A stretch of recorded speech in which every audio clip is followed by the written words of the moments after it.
राधिका एक छोटी सी बच्ची थी जो एक गांव में रहती थी। राधिका की माँ नहीं थी। उसके पिता गांव के जमींदार के खेतों पर मजदूरी करते थे। राधिका के पिता श्यामलाल जी सुबह जल्दी उठकर खाना बनाते, फिर राधिका को तैयार करके स्कूल भेजते। राधिका गांव के स्कूल में तीसरी कक्षा में पढ़ती थी। दोपहर को श्यामलाल जी खाना खाने घर आते, उसी समय वो राधिका को स्कूल से ले आते और उसे भी खाना खिलाते। बाद में राधिका बच्चों के साथ खेलने में मग्न हो जाती है और श्यामलाल जी वापस अपने काम पर चले जाते हैं। इसी तरह दिन बीत रहते। एक दिन बहुत गर्मी पड़ रही थी। श्यामलाल जी घर आए तो देखा घर में एक बूंद भी पानी नहीं है। राधिका भी स्कूल से आकर पानी मांग रही थी। श्यामलाल जी ने कहा, बेटी मैं अभी पानी भरकर लाता हूँ।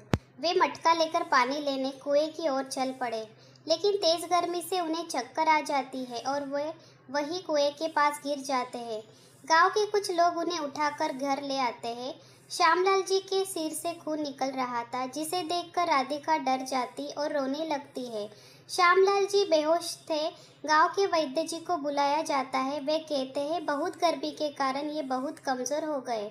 वैद्य जी ने उनके सर पर पट्टी बांध देते हैं। वे बताते हैं कि रात तक उन्हें होश आ जाएगा। यह कहकर वे चले जाते हैं। गांव वाले भी उनके साथ वापस चले जाते हैं। राधिका अपने पिता की ऐसी हालत देखकर डर जाती है। उसे बहुत तेज प्यास भी लग रही थी, लेकिन अब उसे पानी पिलाने वाला कोई नहीं था। रोने के कारण उसे अधिक प्यास लगने लगती है। राधिका बाहर से पानी लाने की सोचती है। वह घर से बाहर निकलती है तो देखती है रात हो चुकी है। चारों ओर अंधेरा ही अंधेरा। वह डर के मारे वापस घर में जाती है, लेकिन प्यास से उसका बुरा हाल था। श्यामलाल जी का घर था, उसके आसपास कोई घर भी नहीं था जिससे मदद मांगी जाए। राधिका को लगा कि वह प्यास से मर जाएगी। इधर उसके पिता भी बेहोश पड़े थे। वह नन्ही सी बच्ची भगवान की तस्वीर के आगे बैठकर प्रार्थना करने लगती है, भगवान जी मेरे पिता को जल्दी से ठीक कर दो, जिससे वो मेरे लिए पानी लाकर दे सके। धीरे धीरे समय बीत रहा था। अब प्यास के मारे राधिका बेहोश होने लगी थी। वह धीरे धीरे भगवान को पुकार रही थी, भगवान जी पानी भिजवा दो, नहीं तो मैं मर जाऊंगी। राधिका लेटे लेटे ऐसे ही बड़बड़ा रही थी। उसकी आंखें बंद होती जा रही थी। आज उसे अपनी माँ की बहुत याद आ रही थी। काश माँ होती तो मुझे पानी पिलाती, खाना देती। अब तो न खाना मिलेगा न पानी। उसी रास्ते से साधुओं की एक टोली भजन गाती हुई निकल रही थी। एक साधु श्यामलाल जी के घर के दरवाजे पर आए और भिक्षा मांगने लगे। जब किसी ने दरवाज़ा नहीं खोला तो साधु वापस जाने लगे। तभी उनके कानों में राधिका की आवाज़ आई, भगवान जी पानी भिजवा दो।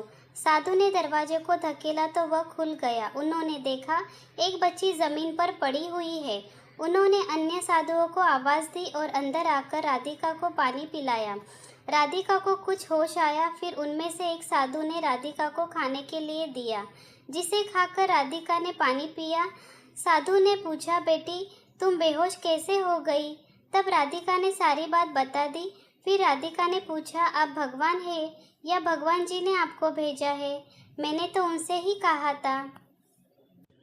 यह सुनकर साधु हंसने लगे। उन्होंने कहा, हाँ बेटी, यही समझ लो, भगवान जी ने ही हमें भेजा है। जब तक तुम्हारे पिता ठीक नहीं हो जाते हैं, मैं तुम्हारी देखभाल के लिए यही रहूँगा।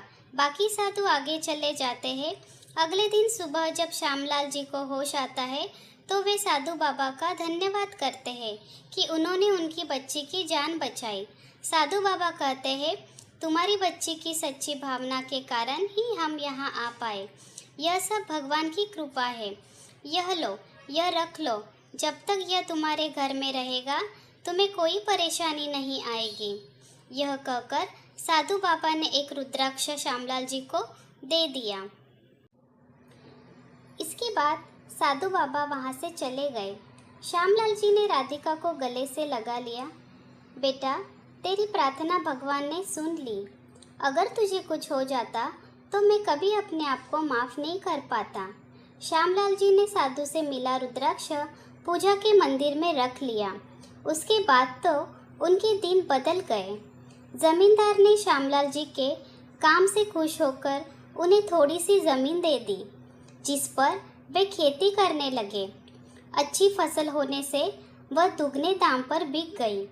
इसी तरह खेती करते करते उन्होंने ज़्यादा ज़मीन खरीद ली। अब वे मजदूरों से काम करवाते और फसल को शहर में बेचते, जिससे अच्छा पैसा मिलता है। फिर श्यामलाल जी ने बड़ा सा घर बना लिया, जिसमें कई नौकरानी रख ली, जो राधिका की देखभाल भी करती है। इस तरह एक बच्ची की पानी की प्यास ने उन्हें जीवन का हर सुख दे दिया। दोस्तों, अगर ये कहानी आपको पसंद आई हो तो वीडियो को लाइक, शेयर एंड सब्सक्राइब ज़रूर कीजिएगा। धन्यवाद।